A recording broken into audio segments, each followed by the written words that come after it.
if you were to pick, just one project that typifies the problem, here we need lots more renewable electricity generation in order to decarbonise the New Zealand economy.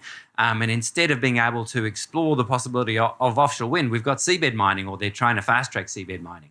There's all the other fast-track projects. So they've got irrigation projects. They're fast-tracking coal mines, gold mines, or you name it. Irrigation projects in the South Island. At the same time, in transport, it's just, they've literally stopped funding new cycleways, which is just bonkers. You've got the faster speeds, more deaths policy from Simeon Brown when he was the Minister for killing more people on the roads. And sadly, we've already seen the results of that in the Wairarapa, where they tried to reduce the speed limits. They were blocked by the government, and now someone's been killed in that exact spot.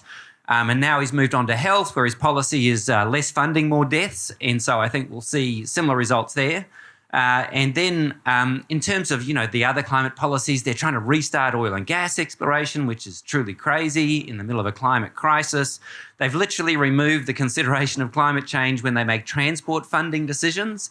And so that they actually have removed the requirement to consider climate change. And of course, they've increased funding for more motorways. They've cut funding for public transport.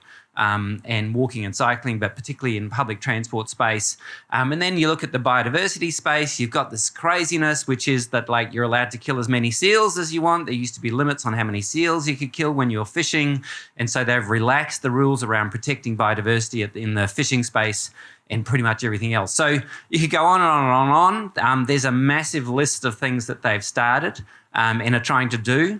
They're up against it, so there's a lot of opposition, but they have a very long policy agenda. I was arguing with Chris Bishop just a few days ago where he was kind of denying that they have an anti-environment agenda. But when you list it out, it's really long. And we know now, because we engaged with Luxon and Bishop at the beginning about the fast-track legislation, and we said to them at the time, look, you've got to include environment in the purposes clause of the fast-track legislation. And we know that now that Ministry for the Environment officials were saying exactly the same thing to Chris Bishop because it's come out under the OAA.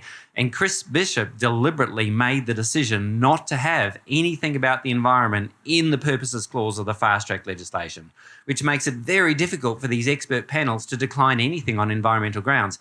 So it's going to really rely on massive community opposition in order to stop some of these really destructive projects from making their way forward.